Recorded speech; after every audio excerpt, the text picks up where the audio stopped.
Halo, Assalamualaikum warahmatullahi wabarakatuh.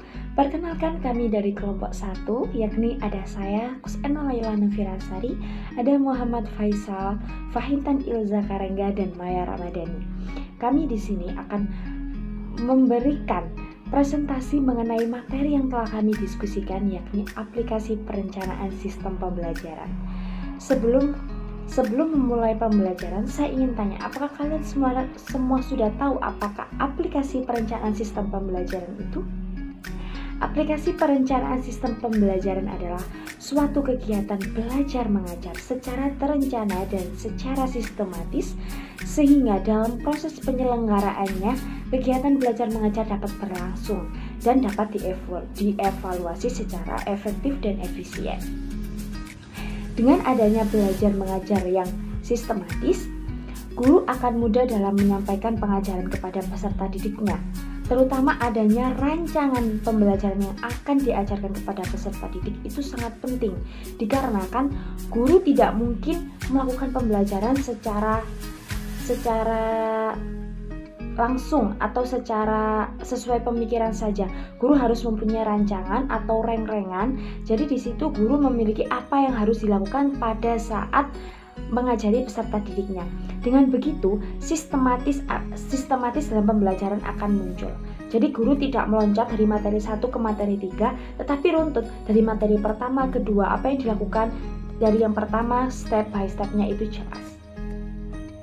Dengan adanya perencanaan sistem pembelajaran, guru akan mudah dalam mengevaluasi pembelajaran. Mengapa? Karena dengan evaluasi pembelajaran, guru akan tahu apakah rancangan yang sudah dibuat itu membutuhkan evaluasi lagi atau penambahan atau pengurangan, apakah justru sudah pas dan dapat diteruskan ke materi selanjutnya. Seperti itu. Baik, di sini saya Fahintan Ilza Karengga akan menjelaskan tentang komponen belajar mengajar. Sebelum kita membahas lebih lanjut mengenai komponen belajar mengajar, kita perlu mengetahui definisi dari komponen. Apakah itu komponen? Komponen, menurut Kamus Besar Bahasa Indonesia, adalah bagian dari keseluruhan. Sedangkan menurut Tata Studi, komponen adalah bagian dari suatu sistem yang memiliki peranan penting dalam keseluruhan aspek berlangsungnya suatu proses dalam mencapai tujuan di dalam sistem tersebut. Maka dari itu, kita dapat menyimpulkan bahwa komponen adalah bagian atau unsur yang menyusun dan mendukung suatu sistem dalam mencapai tujuan. Baik, selanjutnya kita akan membahas mengenai kegiatan belajar mengajar. Akan tetapi, sebelum kita membahas lebih lanjut mengenai kegiatan belajar mengajar, kita perlu mengetahui arti dari pembelajaran. Apakah itu pembelajaran? Pembelajaran adalah suatu interaksi edukatif antara pendidik dengan peserta didik dan sumber belajar dalam suatu lingkungan belajar.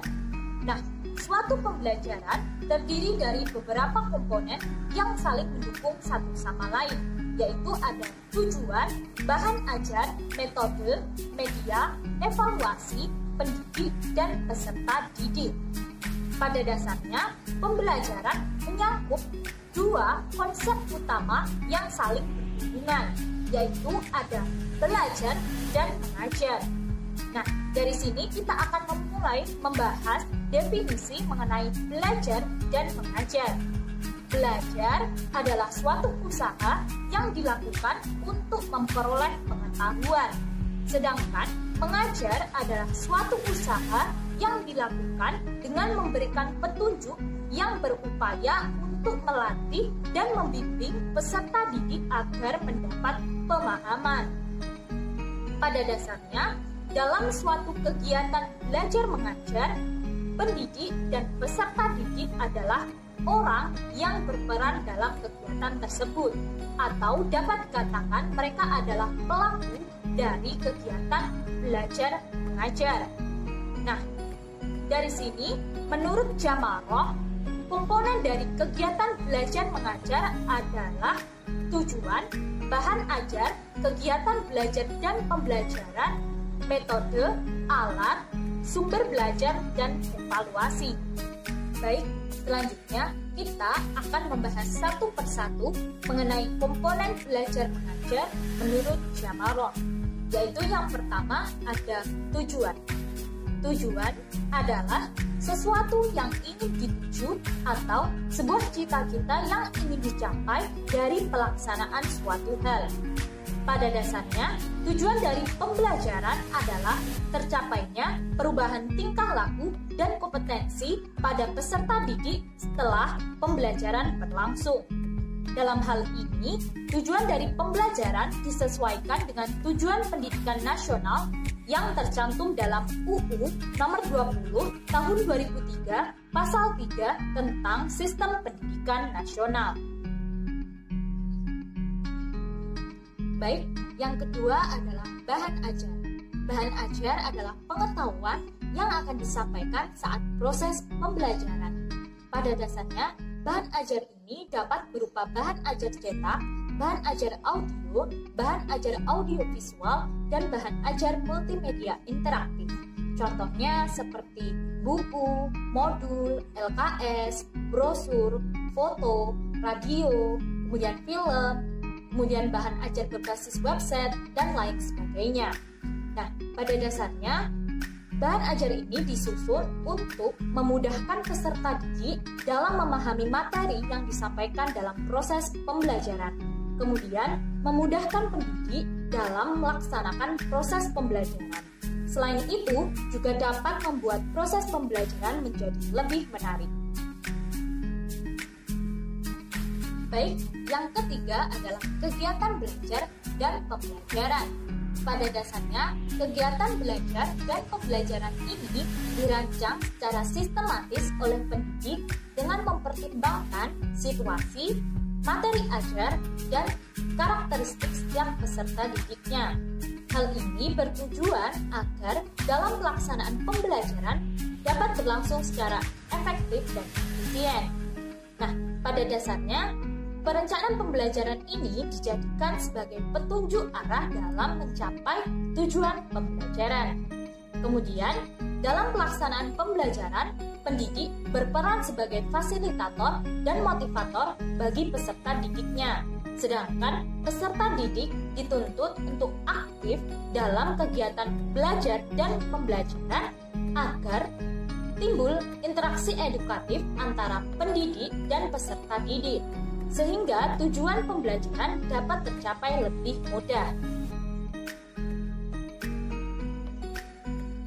Baik, yang keempat adalah metode.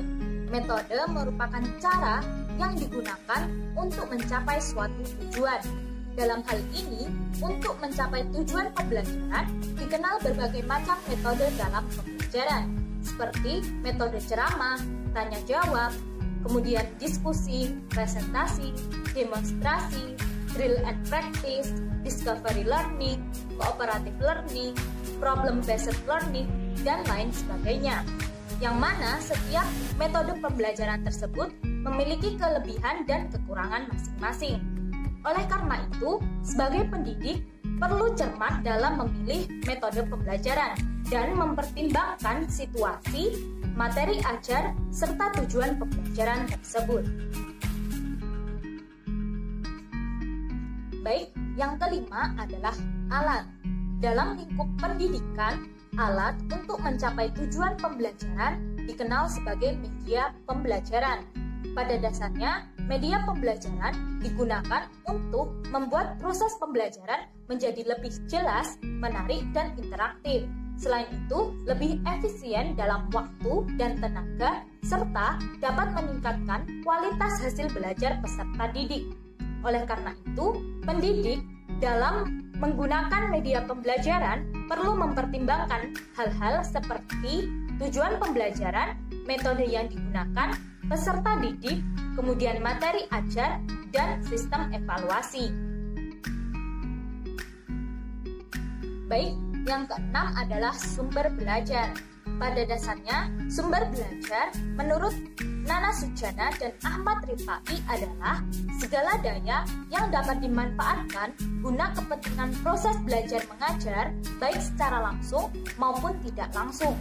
Dalam hal ini, sumber belajar beragam bentuknya, yaitu dapat berasal dari pesan, fakta, data, pendidik, narasumber tertentu, bahan, alat, metode, teknik, lingkungan, dan lain sebagainya. Pada dasarnya, penggunaan sumber belajar ini dapat meningkatkan produktivitas proses pembelajaran, merangsang pola pikir peserta didik, dan dapat memfokuskan materi yang tengah disampaikan. Baik, yang ketujuh adalah evaluasi. Evaluasi berarti penilaian.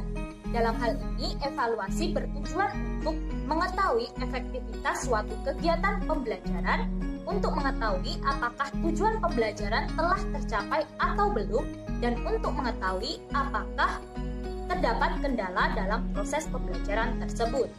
Selain itu, evaluasi juga digunakan untuk mendiagnosis apakah ada kemungkinan kesulitan belajar yang dialami oleh peserta didik.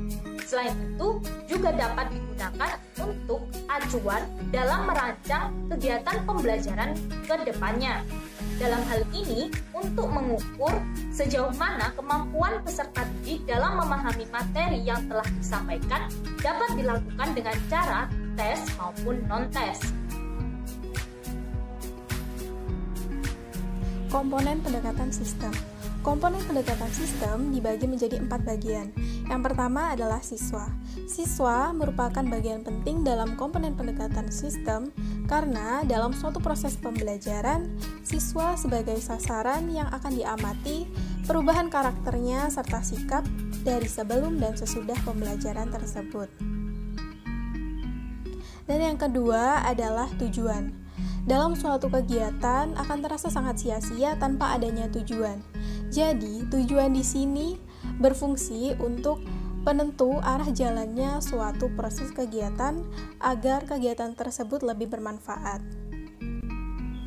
Dan yang ketiga adalah sumber-sumber belajar.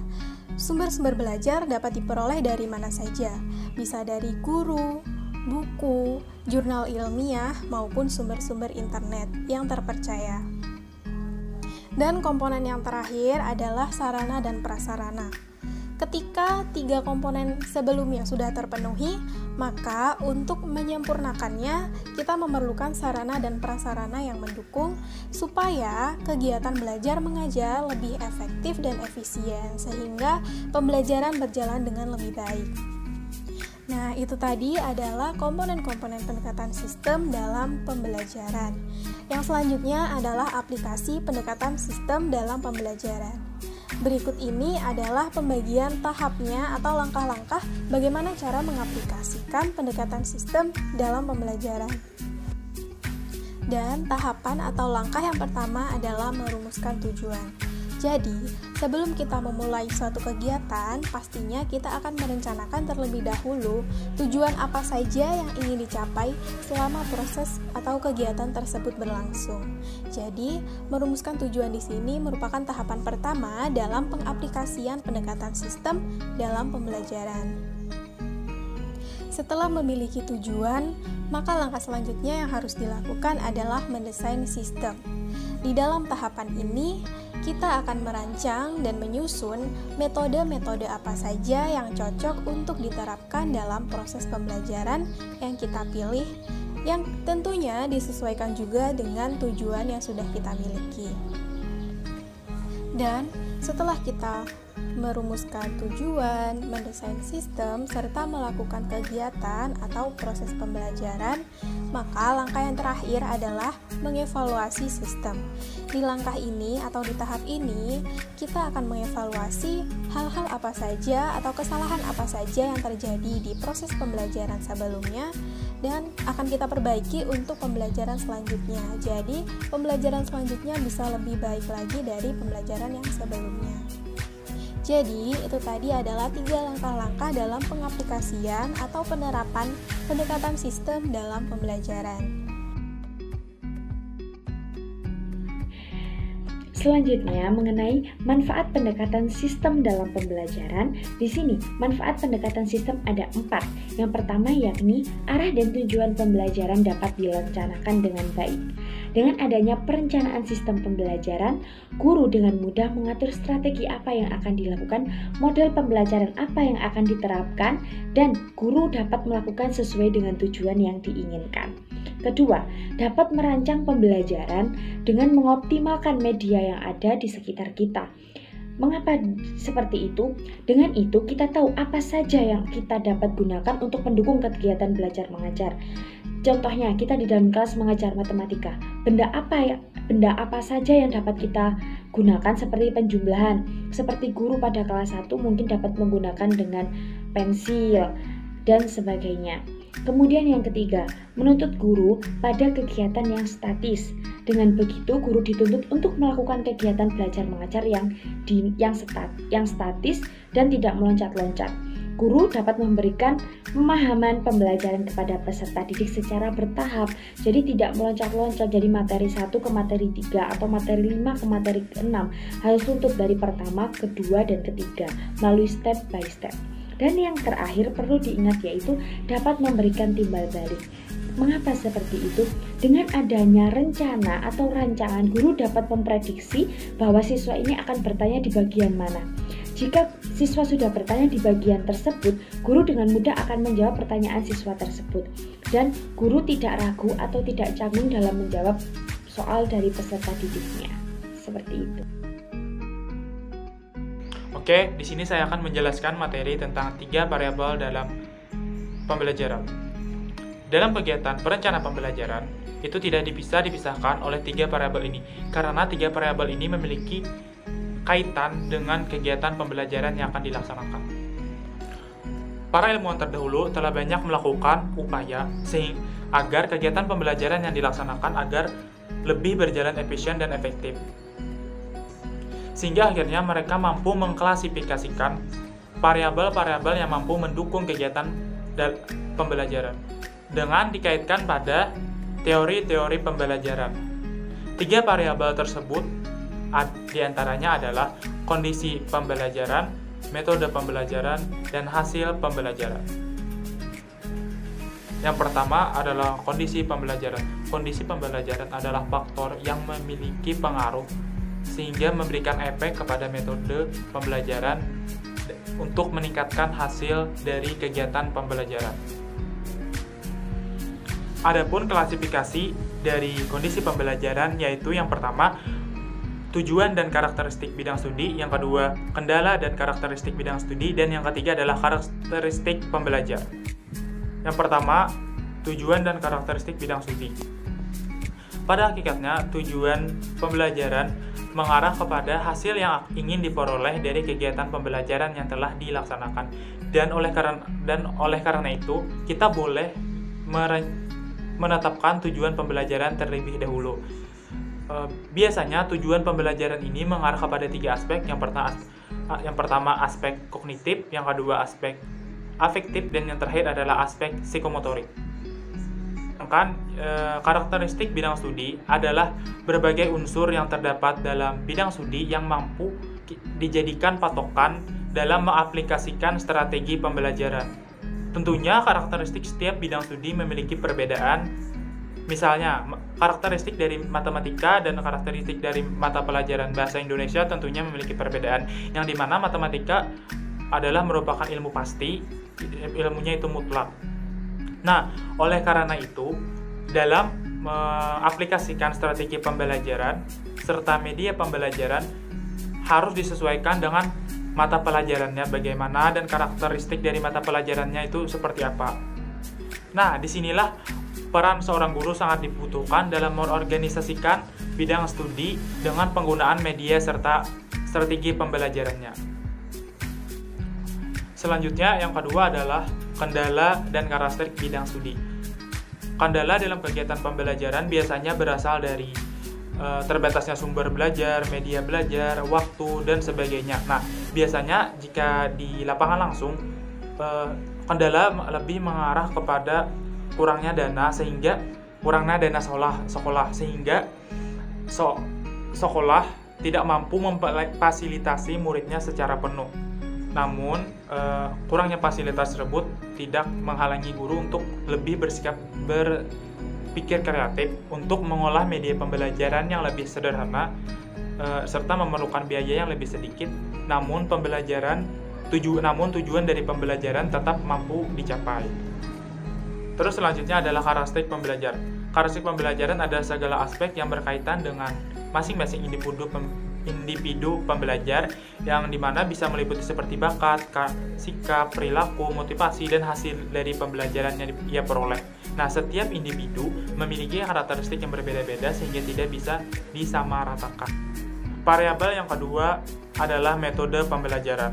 Metode pembelajaran dapat diartikan sebagai suatu proses yang memiliki sistem terstruktur untuk meningkatkan perkiraan tercapainya hasil pembelajaran. Adapun klasifikasi dari variabel metode pembelajaran adalah sebagai berikut. Yang pertama, strategi pengorganisasian, yang kedua, strategi penyampaian, dan yang ketiga adalah strategi pengelolaan. Yang pertama adalah strategi pengorganisasian. Strategi pengorganisasian pembelajaran adalah metode yang dibuat untuk mengorganisasikan isi dari bidang studi yang telah dipilih untuk kegiatan pembelajaran. Strategi pengorganisasian ini dapat dibedakan menjadi dua, yaitu strategi mikro dan strategi makro.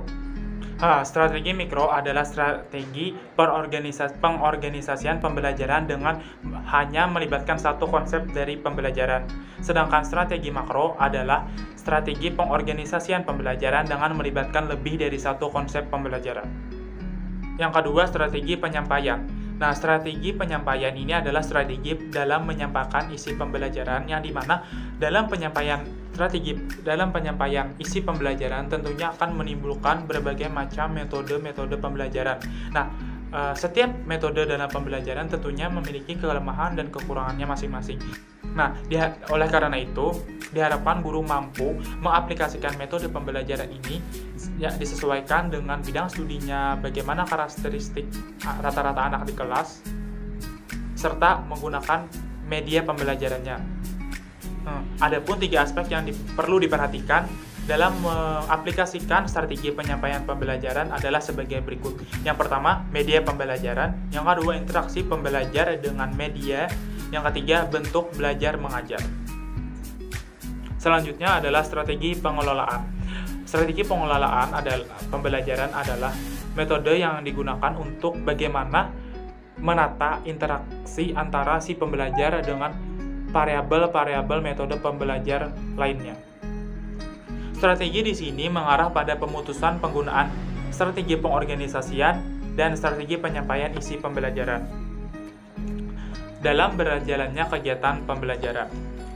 Terdapat 4 klasifikasi penting yang perlu diperhatikan adalah sebagai berikut. Yang pertama, pembuatan jadwal penggunaan strategi pembelajaran. Yang kedua, dibuatnya catatan kemajuan belajar pembelajar. Yang ketiga, pengendalian motivasional. Dan yang keempat adalah kontrol belajar. Variabel terakhir adalah hasil pembelajaran. Hasil pembelajaran merupakan suatu tujuan yang dirumuskan dan ingin dicapai dalam kegiatan pembelajaran berlangsung. Nah, dalam hasil pembelajaran ini diklasifikasikan menjadi 3, yaitu keefektifan, efisiensi, dan daya tarik. Yang pertama, keefektifan pembelajaran biasanya dapat diukur dengan bagaimana kemampuan yang mau dicapai si pembelajar. Sedangkan efisiensi dapat diukur melalui perbandingan antara waktu yang dibutuhkan dengan biaya yang dikeluarkan dalam kegiatan pembelajaran tersebut. Dan daya tarik pembelajaran biasanya dapat kita ukur dengan pengamatan terhadap kecenderungan, minat maupun bakat dari peserta didik dalam mengikuti kegiatan pembelajaran.